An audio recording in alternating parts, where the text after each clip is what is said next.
Bizi nahi duen herriak bere historia kontatu behar du. Herri bati definizio ematen dion tresnarik eraginkorrena, haren historia kontatzea da. Bi esaldi horrek eta beste hainbat jaso ditu, Navarralde Fundazioak Oñatira ekarri duen erakusketan. Habitat da erakusketaren izenburua, eta laugarrengoz etorri da gurera.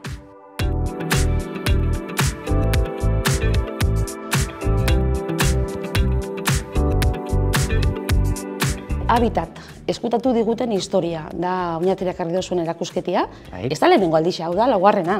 Ez, laugarren aldia da, eta berrikuntza pixka batekin ere bai, zeren eta aurreneko ekarri genunean, hau dena zen paperezko inprimaki batzu, beste erakusketa batzuetako arrastoak aprobetxatuz, mix bat egin genuen, arrakasta handia izan zuen, arrakasta batez ere jendearen balorazioa izan zuen. Hau ben oso gauza politia kontatzen dira, orduan animatu ginen dena bildu, antolatu eta panel koloretsu hauek egitea.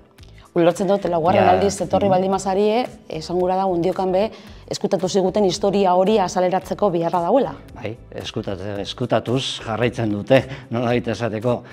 Beti dago jende berria, batez ere ahoz-aho transmititu egiten dalako zer da hemen erakusten dana, eta nik uste esan daitekela, hemen erakusten diren gauza asko, ez dira ematen ez historia karrera egiten denean, ez eskoletan, eta ez, hau da, nolabait gure historiaren kontaketa bat, gure ikuspegitik, Euskaldunon ikuspegitik, Nafarron ikuspegitik.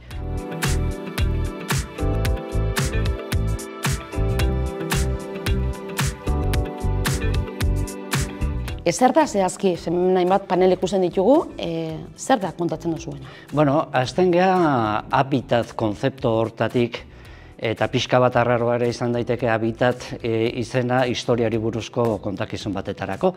Baina, azken finean, habitat da inguratzen gaituen gauza guztiak, natura, ibaia, basoak, hori edenak, baina gizakia ere bai. Eta gizakiaren parte hori habitat konzeptu horretan normalean kanpoa geratzen da.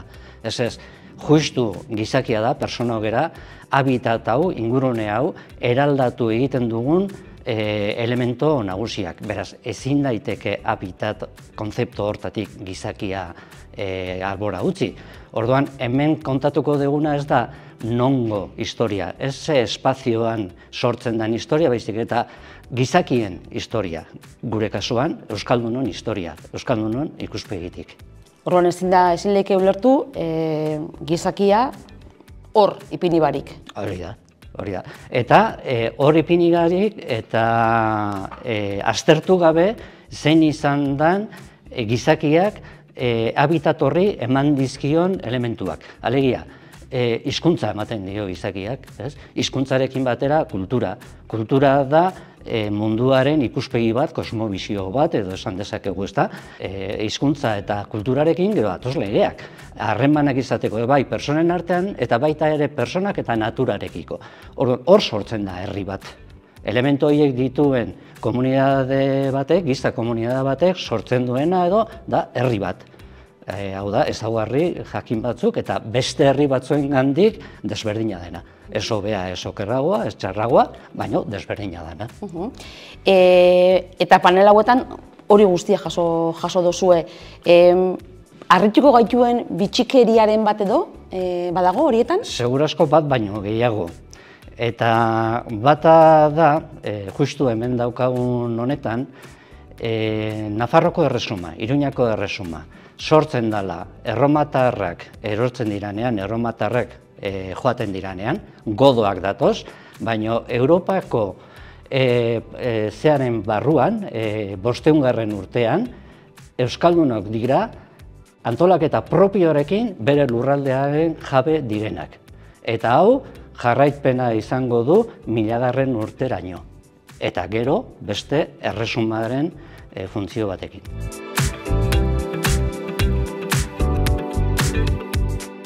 Erakusketa zabalek egongo da, apirila hasierar arte, lortzuren gana heldu gura dozue? Batetik publiko orokorren gana. Lehen komentatu den bezala, unibertsitatetik pasatuta izanagatik edo eskolatik pasa izanagatik ere, gauza asko ikusiko dituzte hemen, harrigarria egingo zaizkionak eta gainera berriak egingo zaizkionak. Eta hori gerta ez dadin, nolabait, konbidatzen ditugu ere eskoletako umeei, batxilerrean edo DBH-bian, bat-bin ari diran ikasleei, beraiek bai ikasten dutela historia, eta tartean gure historia bat, foruak eta resumak eta gauza eta beste, baina input horiek normalean beti izaten dira aislatuak, hau da. Foruak ikusten dira foruak bezala, ez dakizen bagarren atalean, eta resumaren sorrera, ez dakizen zen atalean, baina loturari gabe. Hemen gure helburua da, gure herriaren historia hori, historia osoa, hau da, gure aroaren aurretik 15.000 urte hasita, da gizakiak obazoloetan margoak egiten zituzten hartatik hasita, gaur egun arte. Gaizki deitutako gerra karlistak edo karlistaldiaren gerra arte. Euskaldunok ez ziren joan gerrara ez Carlosen alde, ez Isabelen alde, baizik eta beraien foruak defendatzearen alde. Hori dena kontatzen da, 14 panel hauetan, bana-bana, eta modu lasaian.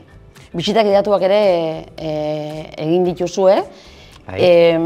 Samurra badalako akaso zure ahotzetik entzutia? Bai, batetik xehetasunera eta jesteko asko irakurri behar da. Denbora desente behar da. Honen irakurketa egin behar da nolabait sintesis baten moduan, titular baten moduan, eta lasai hartuta. Ahoz edo aurrez aurre egiten danean, gutxienez ordu bete behar izaten dut. Ez ikasleekin, baina jendearekin bai, tartean galdera asko sortzen dira. Batez ere, beraiek, baina hau ez altzan horrela, ez horrela kontatu dizute, baina ez da horrela. Orduan, hor sartu zaitezke eta luzatu zaitezke nahi, baina saiatzen gera nolabait hau sintesis bat izan dadin.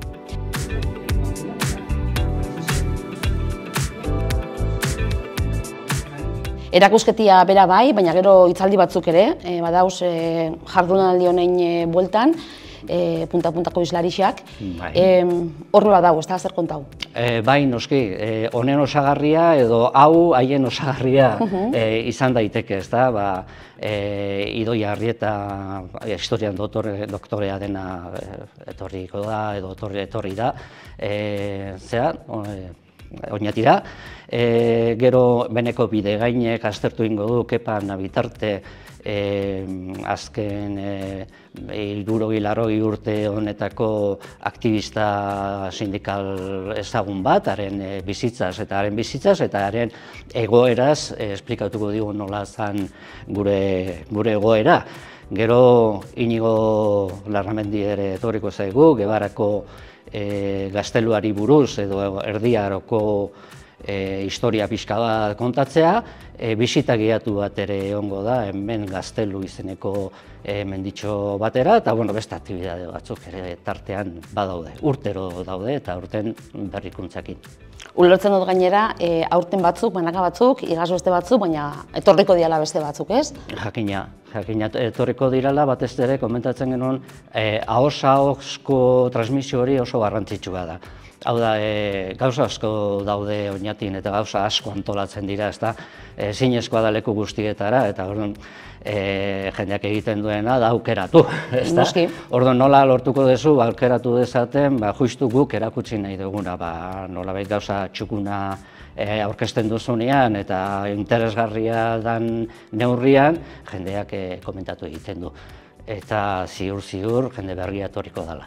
Naiz eta errepikitzen dutenak ere badauden. Feedbacka, gero, positibo izaten da? Bai, oso. Lehen komentatu dizutena, hemen gauza asko esaten dira eta kontatzen dira,